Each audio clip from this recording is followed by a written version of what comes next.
The haram and the halal is like that garden with the one tree.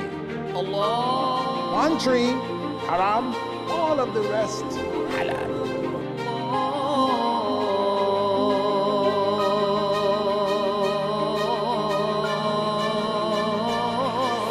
Allahu Akbar.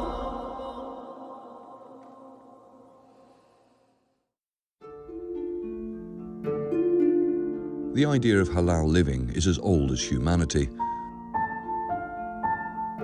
For 1400 years, halal has been a way of life for many. Islam is the world's second largest religion. There are over 2 billion Muslims living in 57 countries worldwide. Massive controversy has erupted over halal meat in Kerala. What is the problem for a non-religious person eating halal? The topic of halal fills a lot of space in the media landscape today. When Team USA marches into the next Olympics. Yet no success stories, no inspirational narratives, no heroes come to light. This series wants to change that and create a positive impact. It will explore what halal means, how it shapes everyday lives of millions of people worldwide. Some would argue how it serves humanity. Halal is a $3.5 trillion US rising market, benefiting Muslims and non-Muslims alike. From Buenos Aires to Beijing, Muslims are a growing, vibrant community. Its creators say that they're promoting a message that UK Muslims are a diverse, cosmopolitan, and above all, happy lot.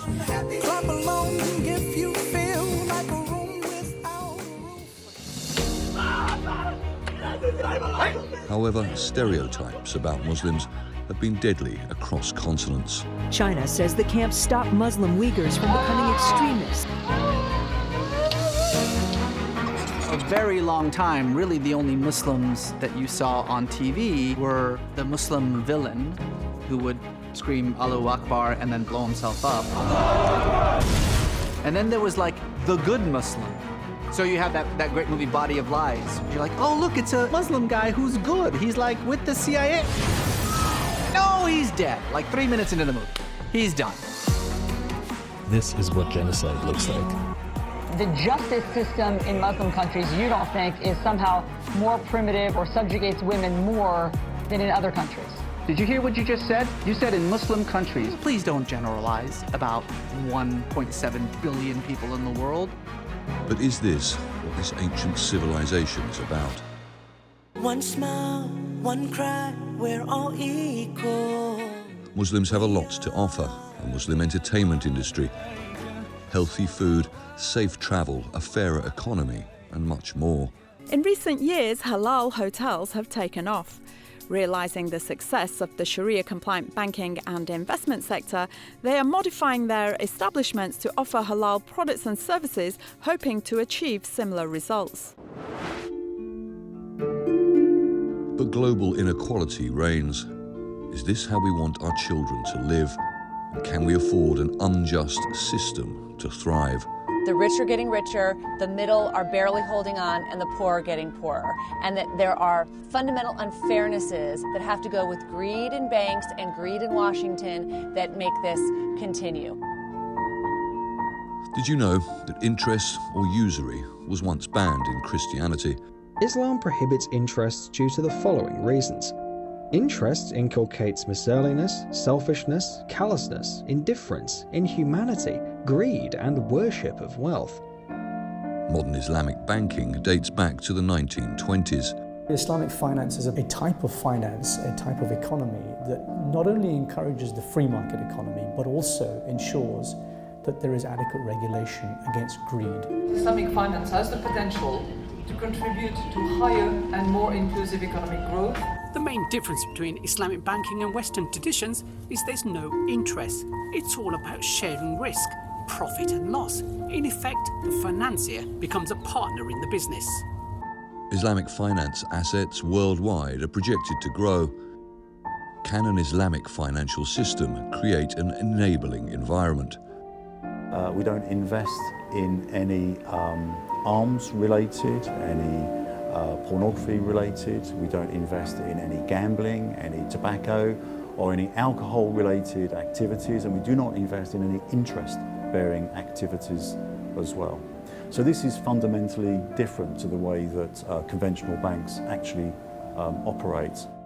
This government wants Britain to become the first sovereign outside the Islamic world to issue an Islamic bond.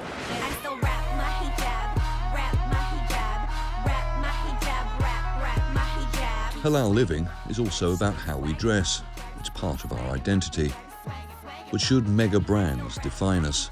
No, say many in the Muslim community, and modest fashion is making an impact. The weirdest question I've been asked about hijab is probably if I shower in it. The answer is no. If I wear it during sex. What does covering your hair have to do with it at that point, you know? Wearing hijab made you know that I was Muslim. It's for me a reminder to lead my life with religion first. Glamorous gowns and couture fashion worn by Qatari royalty, to leisure and sportswear, including Nike's Pro Hijab line worn by U.S. Olympic fencer Ibtihaj Mohammed.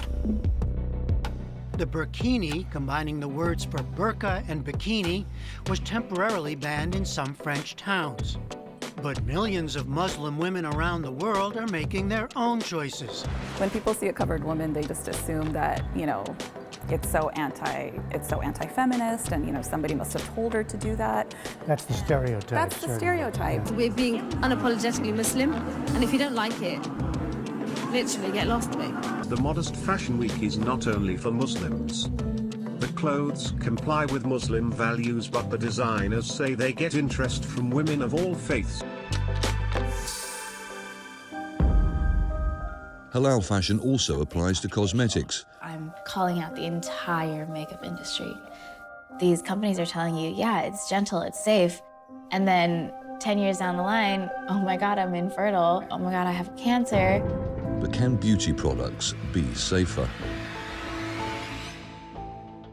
Skincare, hair, feminine care products have been associated with reproductive problems. Ovarian cancer, preterm birth, mercury poisoning, endocrine disruption.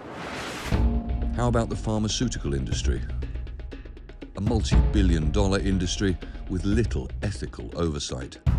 Do we want to give medicine and supplements to our children that might contain harmful gelatins and preservatives? The big pharma lobby, which happens to spend way more money on lobbying Congress than any other industry. Pharma is so lucrative, in fact, that companies like Pfizer can afford to pay billions in fines for promoting drugs that aren't approved as safe.